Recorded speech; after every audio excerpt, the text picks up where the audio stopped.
Samuel 5ஆம் அதிகாரம் 17வது வசனம்.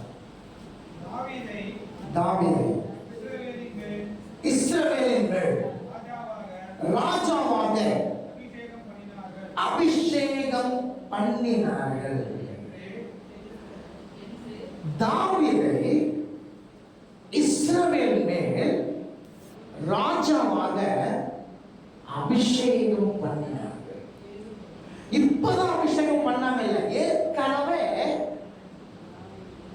சவுல் கர்த்தருடைய வார்த்தைக்கு மீறி அவன் நடந்தபடினாலே 1 சாமுவேல் புத்தகம் 15ஆம் அதிகாரத்துல கர்த்தர் சொன்னார், எகிப்திலிருந்து என் ஜனங்கள் புறப்படும் பொழுது அமலேக்கியன் வழிமறித்த செய்கையை நான் அறிந்திருக்கிறேன். இப்பொழுதும் நீ போய் சவுலிடத்தில் சொல்லு, அந்த அமலேக்கியன் ராஜாவையும் அவனுக்கு உண்டான யாவற்றையும் அழித்து போடி என்று சொல். ஆனா சவுல் அப்படி செய்யவில்லை. கர்த்தருடைய வார்த்தையை மீறி நடந்தபடினாலே சவுலுடைய ராஜ்ய பாரம் அவனை விட்டு போனது. இப்படி சவுல்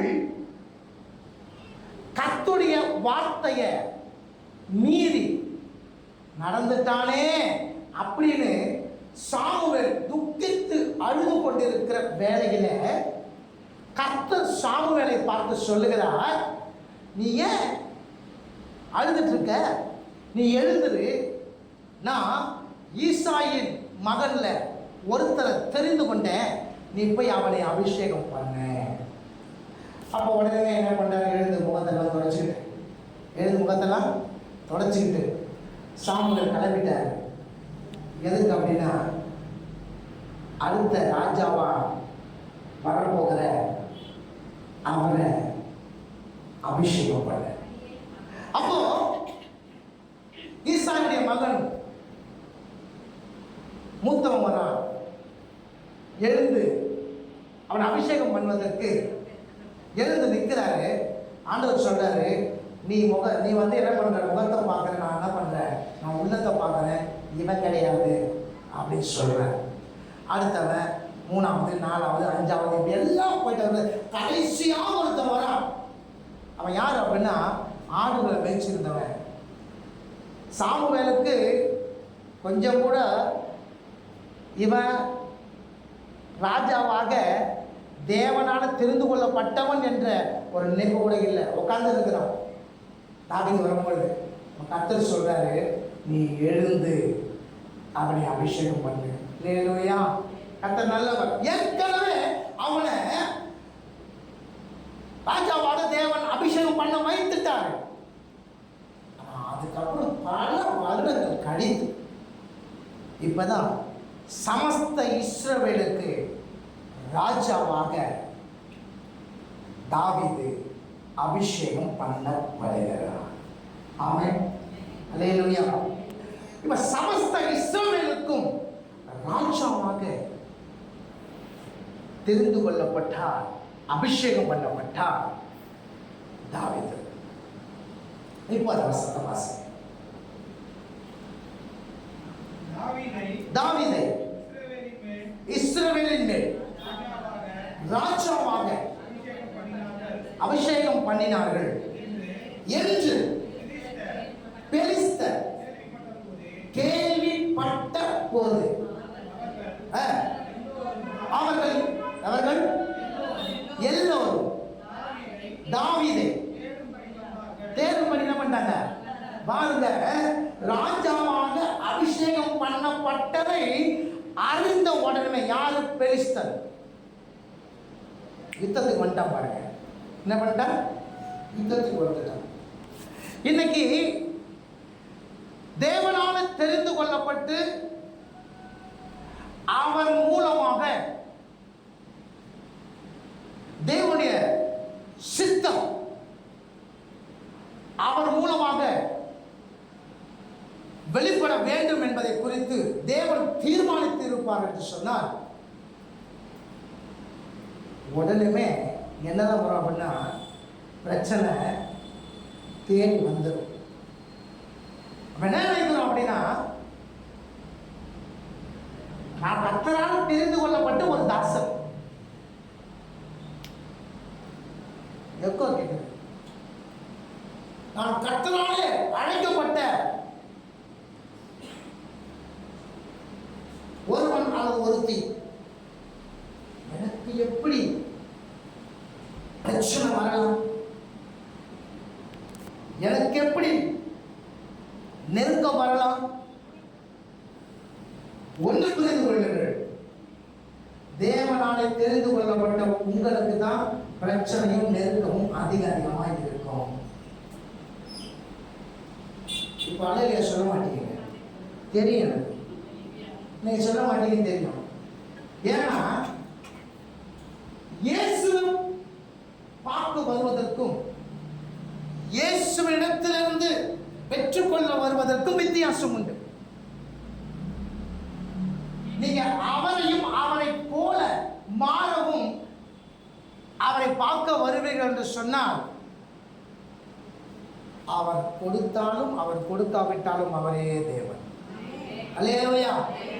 இயேசுவிடத்தில் பெற்றுக்கொள்ளும்படியாய் வந்தால் கொடுத்தா மட்டும்தான் தேவன்.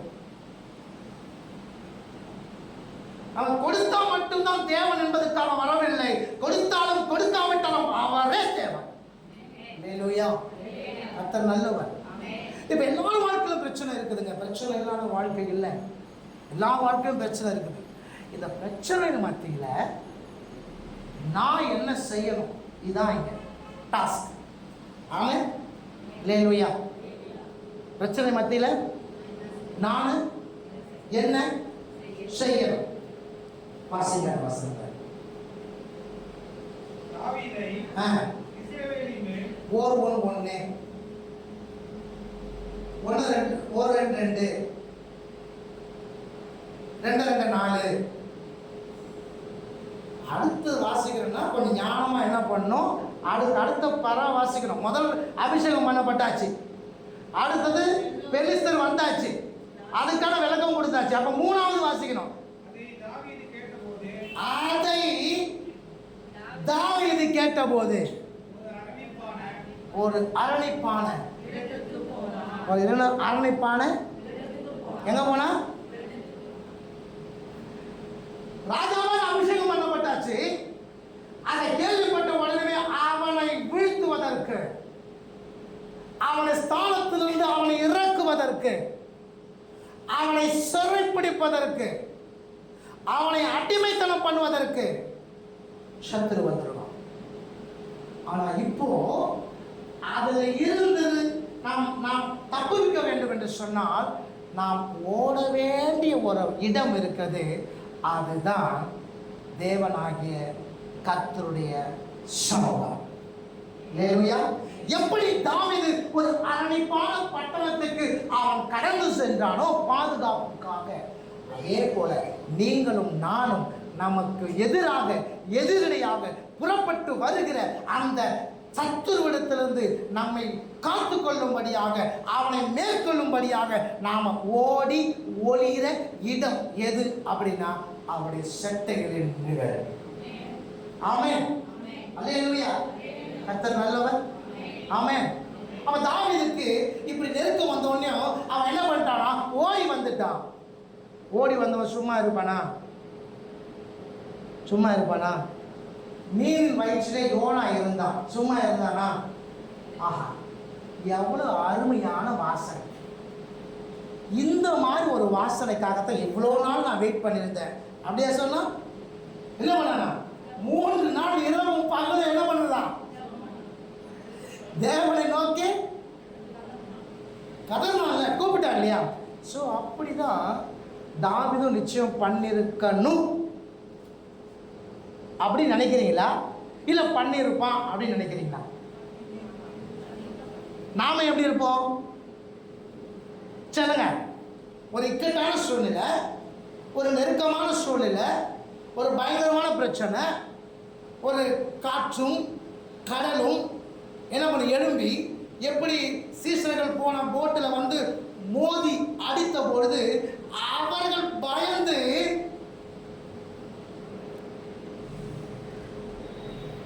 கொஞ்சமாவது மனசாட்சி இருக்குதா ஆண்டவரை, இப்படி நாங்கள் என்ன பண்ணிட்டு இருக்கிறோம், உயிருக்கு போராடிட்டு இருக்கிறோம், இப்படி நிம்மதியாக என்ன பண்ணுறீங்க? அந்த மாதிரி நாமளும் தானே சொல்லுவோம் இல்லையா? தாவீது என்ன சொன்னான் வாசிங்க. சங்கீத புஸ்தகம் 142 1 முதல் 4 வசனங்கள் முடிய. சங்கீத புஸ்தகம் 142 1 முதல் 4 வசனங்கள் முடிய. கர்த்தரை நோக்கி சத்தமிட்டு என்ன பண்ணலாம்? சரி, கொஞ்சம் சத்தமா வாசிங்க. கர்த்தரை நோக்கி சத்தமிட்டு கூப்பிடுகிறேன். கர்த்தரை நோக்கி கூப்பிடுறாரா, அப்புறம் என்ன பண்றாரா? கெஞ்சுறாரா. அவருக்கு முன்பாக என்ன பண்றாரா? அவருடைய சஞ்சலத்தை என்ன பண்றாரா?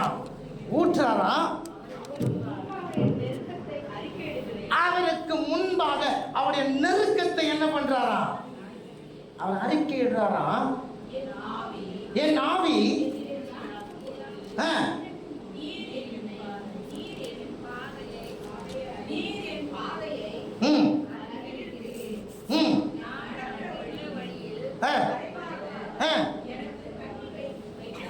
சரி இருங்க, நான் வாசிக்கிறேன். நீங்கள தான் வாசிக்கிறீங்க. ஆனால் அந்த வாசிப்பதில் நான் அடிக்கடி சொல்வது உண்டு, தயவு செய்து வேதத்தை வாசிக்கும் பொழுது அவர்கள் போனார்கள், வந்தார்கள், சென்றார்கள், உக்காந்தார்கள், போனாங்க, வந்தாங்க, இப்படி வாசிச்சிங்க அப்படின்னா நிச்சயம் உங்களுக்கு புரியாது. நிறுத்தி நிதானமாக வேதத்தை வாசிப்பேன். சரியா? கர்த்தரை நோக்கி சத்தமிட்டு கூப்பிடுகிறேன். காரணம் என்ன? அவன் பெலிஸ்தர் வந்தவதனால அவன் ஓடி இப்போ ஒளிந்து கொண்டான். அறிஞர்கள் என்ன சொல்றாங்க? அவன் அதுல்லாம் என்ற கெவிக்கு போனான். அங்கே தான் போயிருக்கணும், அடிக்கடி அவங்க போகிறது வழக்கம். அதனால் அந்த கெவிக்கு போனான். நீங்கள் சங்கீதத்துடைய தலைப்பை பார்த்தீங்கன்னா அங்கே சொல்லப்பட்டிருக்கு, தாவீது கெபியில் இருக்கும் பொழுது பண்ணின விண்ணப்பம்.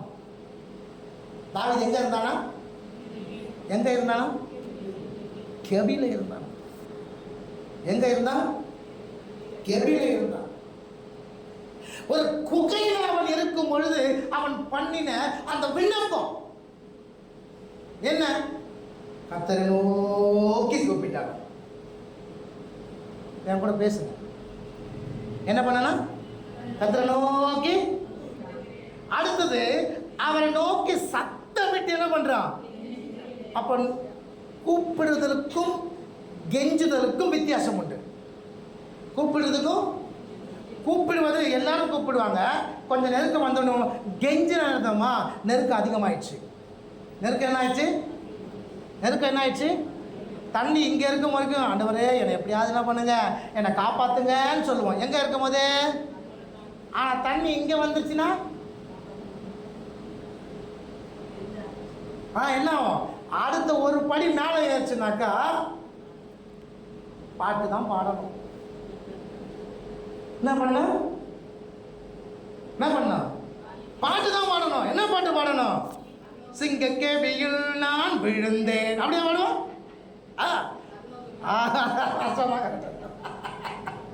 புரியுதா உங்களுக்கு? பாட்டு மாறிடும், சத்தம் மாறிடும் இல்லையா? இப்ப அந்த கெபில இருக்கும் பொழுது அவன் சத்தமிட்டு கூப்பிடுறான். இப்போ அடுத்த பண்றான், அவன் கெஞ்சுறான். அப்புறம் சொல்றான், அவருக்கு முன்பாக என் சஞ்சலத்தை ஊற்றுறான், என் நெருக்கத்தை அறிக்கையிடுகிறேன்னு சொல்றான். நான் நடக்கிற வழியில எனக்கு மறைவாக என்ன பண்றான்? கண்ணியை வச்சுட்டாங்கன்னு சொல்றான். என் ஆத்துமாவை விசாரிப்பதில் ஒருத்தரும் இல்லை. இப்படித்தானே நாமளும் நம்முடைய பிரச்சனை மத்தியில, நெருக்கத்தின் மத்தியில, வேதனை மத்தியில நாமும் செய்வது இதுதான். சங்கீத புஸ்தகம் 57 முதல் வசனத்தையும் 2வது வசனத்தையும் வாசிக்கும் பொழுது, சங்கீத புஸ்தகம் 57 1-2 வசனங்களை வாசிக்கும் பொழுது அங்கே சொல்லப்படுகிறது, எனக்கு இரங்கும் தேவனே, எனக்கு இரங்கும், உம்மை என் ஆத்துமா அண்டிக் கொள்கிறது, விக்கினங்கள் கடந்து போகும் மட்டும் உமது செட்டைகளின் நிழலிலே வந்து எனக்காக யாவையும் செய்து முடிக்க போகிற தேவனாகிய உன்னதமான தேவன் நோக்கி, எனக்காக யாவையும் செய்து முடிக்க போகிற. அப்போ இந்த நெருக்கத்தின் மத்தியில எல்லாரும் ஆண்டவரை நோக்கி ஜெபம் பண்ணுவாங்க. ஆமாவா இல்லையா? நாம என்ன பண்றோம்? அதான் செய்யறோம், ஜெபம் பண்றோம். ஜெபம் பண்ணி உட்காந்துட்டே இருக்கோம். எப்படி சுவிட்சை போட்ட ஃபேன் சுற்றி இருக்குதோ அதே போல என்ன பண்றோம்? காலம் முழுக்க என்ன பண்றோம்? ஜோதிரம் ஜோதிரம் ஜோதிரம் ஜோதிரம், ஜபம் ஜபம் ஜபம் ஜபம். ஜபம் செய்வது தவறு இல்லை, ஜபம் செய்வது கண்டிப்பா ஜெபிக்கணும். ஆனால் அது மாத்திரம் தீர்வு இல்லை. சொல்லுங்க, அது மாத்திரம் தீர்வு இல்லை. நிச்சயமா நான் சொல்லுகிறேன், மூளையினாலே முடியானது முழங்காலால் நிச்சயம் முடியும். ஆமென். ஆனா ஜெபம் மாத்திரம் உட்கார்ந்துட்டு தான் உன் பிரச்சனைக்கு தீர்வு வராது. ஜெபம் மாத்திரம் பண்ணிட்டு உட்கார்ந்துனாக்கா உன்னுடைய இக்கட்டு காலத்திலிருந்து உன்னை நீ விடுவித்துக் கொள்ள, உன்னை விடுவிக்க முடியவே முடியாது. நமக்கு நன்றாய் தெரிந்த ஒன்று தானே, டாக்டர் கிட்ட போயிட்டு வந்தா மட்டும் சுகம் கிடைச்சிருமா? டாக்டர் கிட்ட போய் சொல்றோம். டாக்டர் திரும்ப பேசுவார். டாக்டர் திரும்ப என்ன பண்ணுவாரு? பேசுவார். டாக்டர் கிட்ட போவோம், இப்ப டாக்டர் கிட்ட விஷயத்தை சொல்லுவோம், இப்ப டாக்டர் விசாரிப்பாரு. இப்ப அந்த டாக்டர் ஒரு சொல்யூஷனை சொல்லுவார். சொல்ல மாட்டாரா? அந்த சொல்யூஷன் தான் நமக்கு முக்கியம். அல்லேலூயா. தாவீது ராஜாவாக்கப்பட்டான் சமஸ்த இஸ்ரவேலுக்கு. உடனே சத்துரு வந்துட்டான் அவனை வீழ்த்த, அவனை அடிமைப்படுத்த. ஏற்கனவே நடந்திருக்குது, நடக்காத ஒன்று இல்லை, நடந்திருக்கிறது. ஏன்? கர்த்தரோட உடன்படிக்கை பெட்டியை தூக்கிட்டு போயிட்டாங்க. அப்படிப்பட்டவர்கள் இனி ராஜாவாய் அவன் இருக்கக்கூடாது என்று சொல்லி அவனை வீழ்த்தும்படியாக கடந்து வந்தார்கள். ராஜா என்ன செய்தான்? அவன் ஒரு அரணிப்பான பட்டணத்துக்கு அவன் ஓடி போனான். அல்லேலூயா. இப்போ அறிஞர்கள் என்ன சொல்கிறார்கள்? அவன் எங்கே ஓடி இருப்பான்? நிச்சயமாக கெபிக்கு தான். எங்க தான்? அப்போ கெபியில் இருக்கும்போது இந்த 3 சங்கீதங்கள் எழுதியிருப்பார். 142, 34, 57 இந்த வசனங்கள்லாம் பார்த்தீங்கன்னா கெபியில் இருக்கும்பொழுது அவருக்கு ஏற்பட்ட அந்த பிரச்சனையில் அவன் தேவனை நோக்கி கூப்பிட்ட பொழுது எழுதப்பட்ட சங்கீதங்கள். நாம் தானே நமக்கு ஏற்படுகிற பிரச்சனை, வேதனை, நெருக்கம், துன்பம் இதெல்லாம் மத்தியில் நாமும் தான் தேவனை நோக்கி ஜெபிக்கிறோம், சஞ்சலத்தை ஊற்றுகிறோம், ஆண்டவரை நோக்கி கெஞ்சுகிறோம். ஆண்டவரே, எப்படியாவது இந்த சூழ்நிலையிலிருந்து என்னை விடுவித்தரணும், எப்படியாவது இந்த பிரச்சனையிலிருந்து என்னை விடுவித்தரணும், எப்படியாவது எனக்கு நீங்க என்ன பண்ணுங்க, அற்புதத்தை செய்யுங்க, அதிசயத்தை செய்யுங்க அப்படின்னு நாமளும் ஜெபிக்கிறவர்களாய் காணப்படுகிறோம். அல்லேலூயா. கர்த்தர் நல்லவர். ஆமென். ஆனா நாம் செய்ய வேண்டியது ஒன்று இருக்குதுமா, அதுதான் இன்னைக்கு நம்ம பார்க்க போறோம். அல்லேலூயா. வாசிங்க அந்த 2 சாமுவேல் 5ஆம் அதிகாரம் 19வது வசனம். 2 சாமுவேல் புத்தகம் 5ஆம் அதிகாரம் 19வது வசனம். பெலிஸ்தருக்கு விரோதமாய் போகலாமா, அவர்களை என் கையில் ஒப்பு கொடுப்பீரா என்று தாவீது கர்த்தரிடத்தில் விசாரித்த போது, கர்த்தரிடத்தில் செபித்த போதா, கர்த்தரிடத்தில் விசாரித்த போதா? அதுதான் முக்கியம். உன் பிரச்சனையில, உன் நெருக்கத்துல, உன் வேதனையில நீ ஜெபிக்கிறவனாய் மாத்திரமல்ல, நீ விசாரிக்கிறவனாய் இருக்கணும். தாவீது கேட்கிறான் பாருங்க, விசாரிக்கிறான். பெலிஸ்தர் வந்துட்டான், இப்ப நான் என்ன செய்யணும்? நான் போலாமா? ஆண்டவர் என்ன சொல்றாரு? வாசிங்க. கர்த்தர் என்னமா ஆண்டவர் சொல்றாரு, நீ போ. போதும். கர்த்தரிடத்துல தாவீது விசாரித்த போது தன் எதிரியை குறித்து கர்த்தர் சொன்ன வார்த்தை, நீ போ. அல்லேலூயா, அல்லேலூயா. இதாங்க தேவ சமூகத்துக்கு வரும் பொழுது ஆண்டவருக்கு நம்ம பிரச்சனையை குறித்து நாம் விசாரிக்கும் பொழுது நிச்சயமாய் கர்த்தருடைய வார்த்தை வரும். வரும், வராம இருக்காது. ஆண்டவர் சொல்றாரு, நீ போ. என்ன சொல்றாரு? என்ன சொல்றாரு? நீ போ. எபிரேயர் 1ஆம் அதிகாரம் 9ஆம் வசனத்தை வாசிங்க. எபிரேயர் 1ஆம் அதிகாரம் 9வது வசனம்.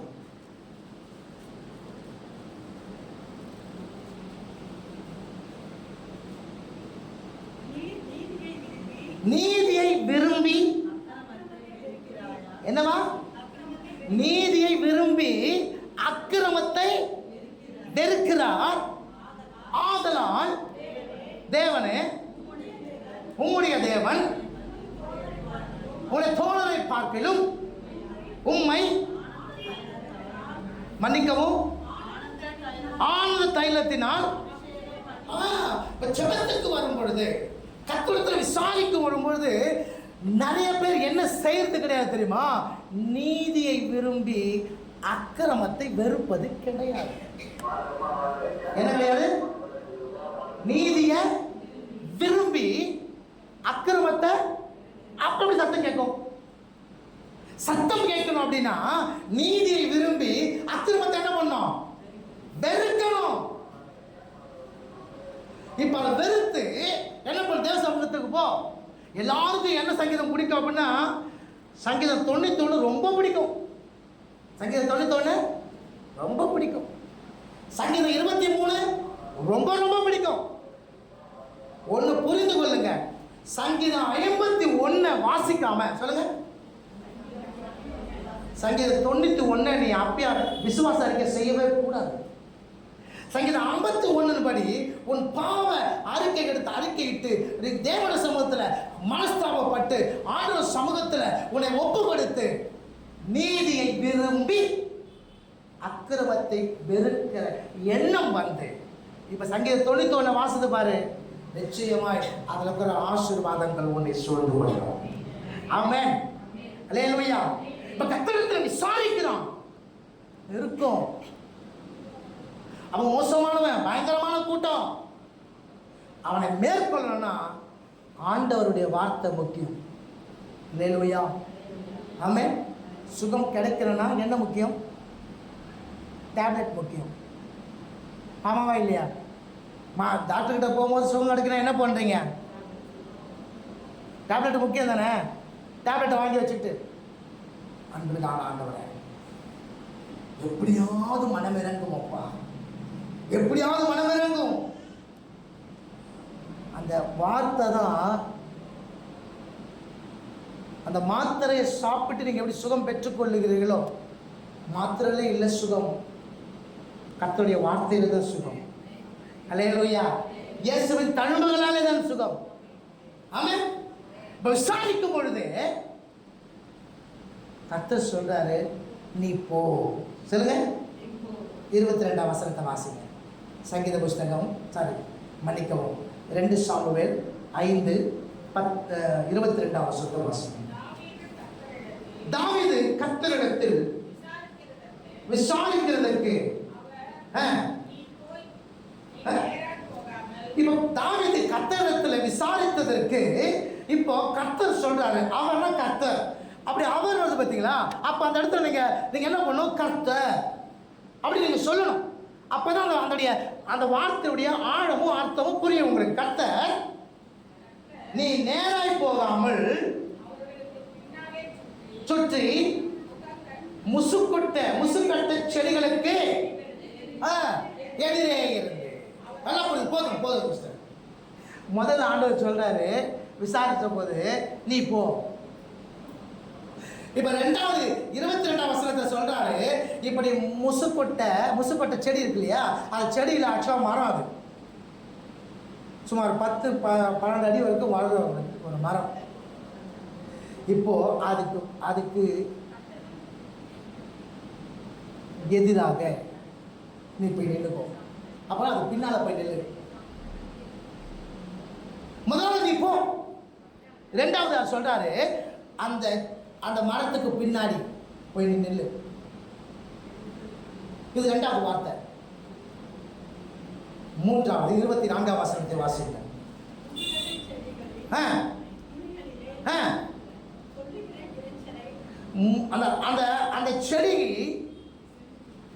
அந்த செடியில சத்தம் கேட்கும் வருதா? என்ன வருமா? நல்லா புரிந்து கொள்ளுங்க. இப்போ ஒரு செடியை ஆட்டினா சத்தம் வருமா, இரைச்சல் வருமா? சத்தம் தாங்க வரும். ஒரு செடி ஆட்டி பாருங்க. அதில் காஞ்சு இலைகள் இருந்தால் சத்தம் வரும். எல்லாம் பச்சை இலையாக இருந்தால் என்ன வரும்? சத்தமே வராது. ஆமாவா இல்லையா? ஆமாம் தானே? இப்போது ஆக்சுவலாக இந்த செடி எல்லாம் அது மரம். இப்போ அந்த மரத்தில் என்ன பண்ணோம் அப்படின்னா, ஆண்டவர் சொல்கிறாரு, அங்கே கர்த்தருடைய வார்த்தை சொல்றது, அந்த செடிகளின் நுனிகளிலே செல்லுகிற என்னது? அப்போ அந்த இடத்துல ஒரு மாற்றத்தை தேவன் கொண்டு வர்றாங்க. நீ போன்னு சொல்றாரு, நீ பின்னால போய் நில்லுன்னு சொல்றாரு. இப்ப அந்த இடத்துல சத்தம் இல்லைங்க, இரைச்சல் உருவாகுமா? அப்போ அந்த இடத்துல ஒரு திருப்பு முனைய தாவீதுடைய வாழ்க்கையில கர்த்தர் செய்கிறார். என்ன? வாசிங்கள்.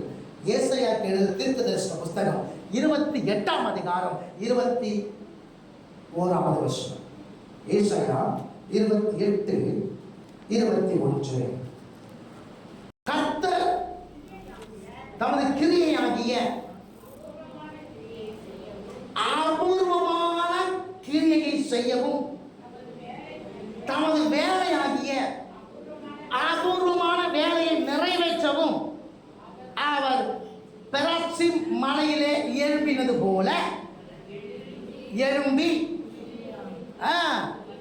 எப்படி அந்த மலையில் அவர் எழும்பினாரோ, எப்படி எழும்பினார் அப்படின்னா, அபூர்வமான கிரியைகளை செய்ய. சொல்லுங்க. அற்புதம் அல்ல, அதிசயம் அல்ல, அபூர்வமான கிரியை. அல்லேலூயா. அற்புதம் என்றது என்ன? நடக்காது அப்படி நினைச்சிருப்போம், அது நடக்கும். சொல்லுங்க. நடக்காதுன்னு நினைச்சிருப்போம், அது என்னது? நடந்த, அது பேர் என்னது? அற்புதம். ஆனா இப்படிலாம் இருக்குதா அப்படின்றது அதிசயம். அதிசயம் எத்தனை தான் இருக்கு? 7 இல்லையா? தெரியுமா தெரியாதா? 7 அதிசயங்கள் உலகத்தில் இருக்குதா? அது என்னது? அற்புதம் அல்ல, அது என்னது? அதிசயம். இப்ப தேவன் அற்புதம் அல்ல, அதிசயம் அல்ல, என்ன செய்யறார் உங்க வாழ்க்கையில? அபூர்வமான காரியத்தை செய்கிறார். ஆமென். அல்லேலூயா. கர்த்தர் நல்லவர். உங்கள் பிரச்சனை மத்தியில், உங்கள் வேதனை மத்தியில், உங்கள் நெருக்கத்தின் மத்தியில் உங்களை அடிமைப்படுத்த வேண்டும் என நினைத்து வருகிற இந்த பிரச்சனையை காட்டிலும் உன்னை அழைத்த உன் தேவன் பெரியவராக. அவர் அற்புதம் அல்ல, அவர் அதிசயம் அல்ல, அவர் அபூர்வமான காரியத்தை உன் வாழ்க்கையில் செய்ய வல்லவராக இருக்கிறார். ஆமென். ஹல்லேலூயா. சோ உன் பிரச்சனையை பற்றி, உன்னுடைய வேதனையை பற்றி தயவு செய்து கவலைப்படாதீங்க. எப்படி தாவீது கர்த்தர் நல்லவராக இருக்கிறார். ஹல்லேலூயா. அதனால பிரியமானவர்களே, அவன் அபிஷேகம் பண்ணப்பட்டதை நினைத்து பெலிஸ்தர் அவனை வீழ்த்த வேண்டும், அவனை அடிமைப்படுத்த வேண்டும், அவனை என்ன பண்றோம், அவனை தோற்கடிக்க வேண்டும் என்று சொல்லி அவன் கடந்து வந்தபொழுது அவன் எப்படி அவன் ஒரு அரணிப்பான பட்டணத்துக்கு கடந்து போனானோ, அதே போல உங்க வாழ்க்கையில வர பிரச்சனைகள் மத்தியில நீங்கள் விடுதலை அடைவதற்கு, அதில் இருந்து நீங்கள் மீள்வதற்கு உங்களுடைய அரணிப்பான பட்டணமாக இருக்கிற தேவனாகிய கர்த்தரை நோக்கி நீங்கள் வாழுங்கள், வந்து விசாரியுங்கள். அவர் சொல்லுவார் அந்த சத்துருவை எப்படி மேற்கொள்ள வேண்டும் என்பதை குறித்து.